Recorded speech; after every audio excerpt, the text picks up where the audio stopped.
Bună seara, copilași! Salutări și celor de acasă! Bună seara! Ce faceți, dragii mei? Cum sunteți? Sper că ați pregătit cu toții însărcinările care le-am dat pentru acasă. Păi, Alexa, nu am avut nicio însărcinare pe azi. Sunteți siguri? Da. Greșit! V-am dat însărcinare pentru astăzi. Să dormiți și să vă odihniți bine. Cu ce m-am speriat? Și acum să ridicem mâna sus. Cine s-a pregătit pentru astăzi? Minunat! Deci sunteți gata să ne începem povestioara. Așa este? Da. Atunci, pregătiți-vă urechiușile. Bun, dragii mei, ceea ce vă spun nu face parte din cine știe ce program științific, ce poate fi argumentat și demonstrat. Este o lege a firii. Totul se petrece la nivelul subconștientului, stând la baza aceluiași echilibru al vieții despre care am tot vorbit astăzi. Fratele meu clipi de câteva ori, păsările la fel, șoaptele încetară, bătrânul zâmbi în colțul gurii. Toate urechiușile erau îndreptate spre el. Cheița liniștilor era la el. Gândiți-vă puțin, ce s-ar întâmpla dacă părinții voștri nu ar mânca, nu ar dormi, nu s-ar mai delecta din când în când cu micile plăceri ale vieții? Îi întrebă șobolanul.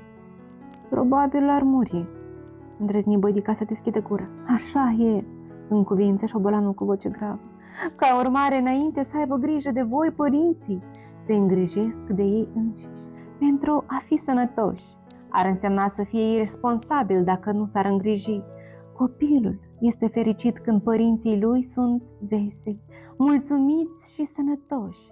Cum ar putea să fie astfel dacă nu ar avea grijă de dânsii? Bătica zâmbi.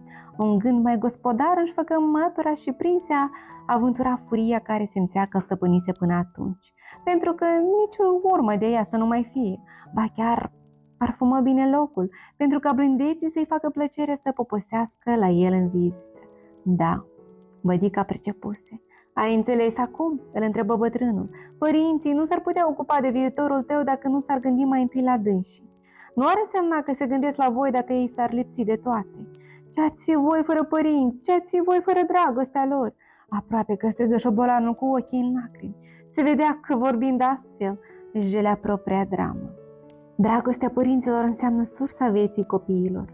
Ea e cea care călăuzește, ajutându-i să depășească toate piedicile. Un părinte e în stare de orice pentru copilul său. Îmi aduc aminte că atunci când eram copil, am auzit o poveste unui bătrân înțelept care spunea că la începuturile existenței, ființelor de pe pământ le era destul de greu să se adapteze diferitor situații cu care se confruntau. De aceea Sfinții și Dumnezeu le veneau deseori în ajutor, sfătuindu-i prin pilde pline de tâlcuri adânci. Astfel, se spune că la un moment dat nu mai era mâncare pe suprafața pământului. Toate resursele de hrană se epuizaseră. Dumnezeu, în dragostea sa nemăsurată, a pregătit atunci o masă cu cele mai alese bucate și a invitat toți părinții de pe pământ. Aceștia au ajuns la marele ospăț, erau sleiiți de puteri, foamele slăbise trupurile, s-au așezat, însă inima le plângea, știindu-și copiii înfometați rămași acasă. Din dragostea lor pentru aceștia, ar fi vrut să ia totul și să le ducă acestora ca să le înceteze suferința, însă pentru a ajunge înapoi trebuiau ei înșiși să capete forță, să mănânce, așa încât, cu lacrimile și roindu-le pe obraj, au mâncat, voind să poată ajunge la copii. Prinzând puteri, s-au încărcat cât au putut cu bucate, gândindu-se doar la copiii lor. Mama mereu îmi spune că eu sunt tot ce are mai scump pe lume și și-ar da chiar și viața pentru mine. Într-adevăr, copilași, sunteți totul pentru părinții voștri. Eu, în calitate de mamă, pot spune cu certitudine că ne e foarte greu să vă vedem când vă simțiți rău sau când sunteți departe de noi. Oare când noi vom fi părinți, tot așa vom fi? Cu siguranță, draga mea. Mă veți întreba ce s-a întâmplat cu copiii care nu au părinți? Cine se va îngriji de ei? Rosti încet șobolanul. Tocmai această lecție dorise Creatorul să le ofere ființelor de pe pământ, să se îngrijească de ele însele, în măsura în care le stă în putere, ca să-și poată duce rodul mai departe, căci de restul se îngrijește Dumnezeu, răspunse tot el, pentru că avusese o astfel de soartă, numai Dumnezeu, nimeni altcineva. De aceea vă îndemn ca Atunci când veți crește, să luați aminte. Dacă veți vedea pe cineva ieșind în fața mulțimii, la tribună, bătându-se cu pumnul în piept și jurându-se pe lucrurile cele mai sfinte, că se gândește mai întâi la voi și nu la el, să nu îl credeți. Această ființă urmărește un profit și unul deosebit, nu unul oarecare. Iar pentru asta e în stare de orice. Dumnezeu însuși a rânduit ca orice ființă să se gândească la sine și la ceilalți în egală măsură, însă nu toți ajung la acest nivel al conștiinței. De aceea ar fi bine ca fiecare să facă acest lucru în cercul său apropiat, iar Domnul va fi mulțumit. Fiecare să se gândească de sine și de familia lui.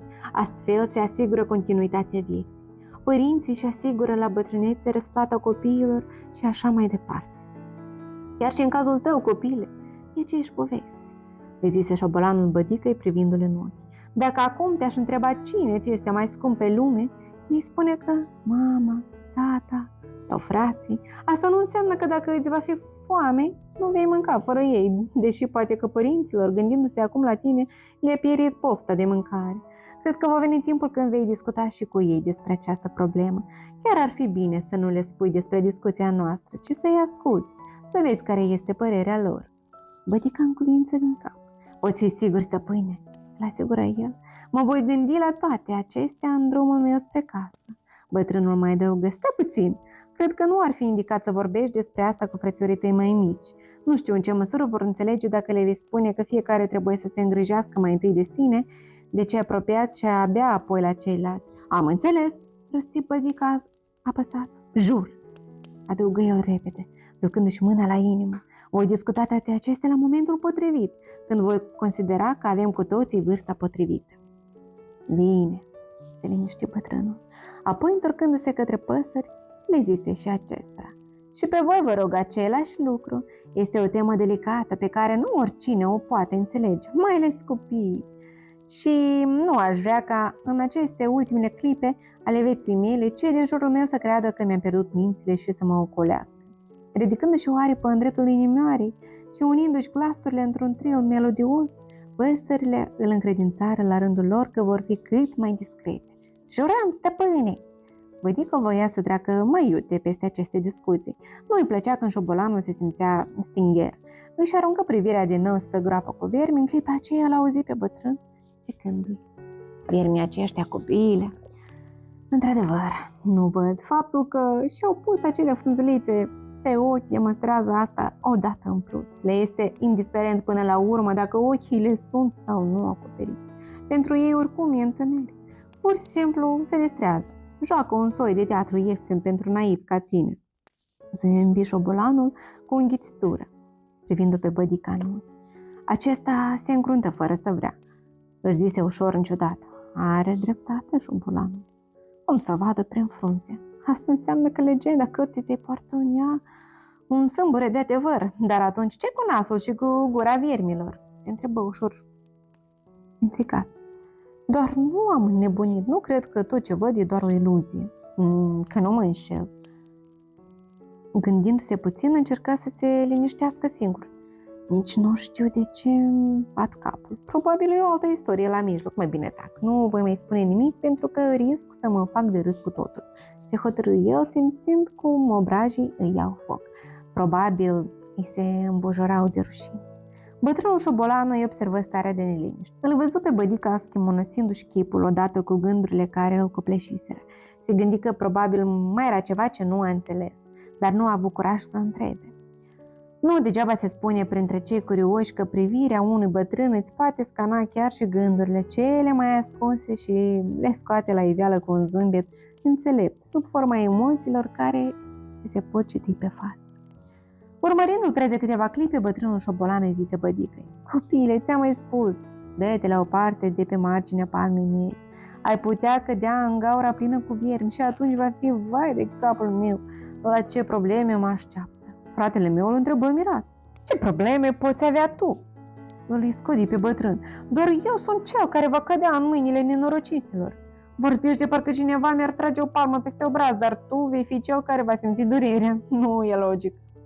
Șobolanul zâmbi cu o voce foarte liniștită, îi spuse fratelui meu: Oh, copiile, dacă ai ști tu ce ascund cu adevărat labirinturile vieții, cum stă cel rău la pândă, aducându-ți suferință prin durerea pe care le-o provoacă celor dragi.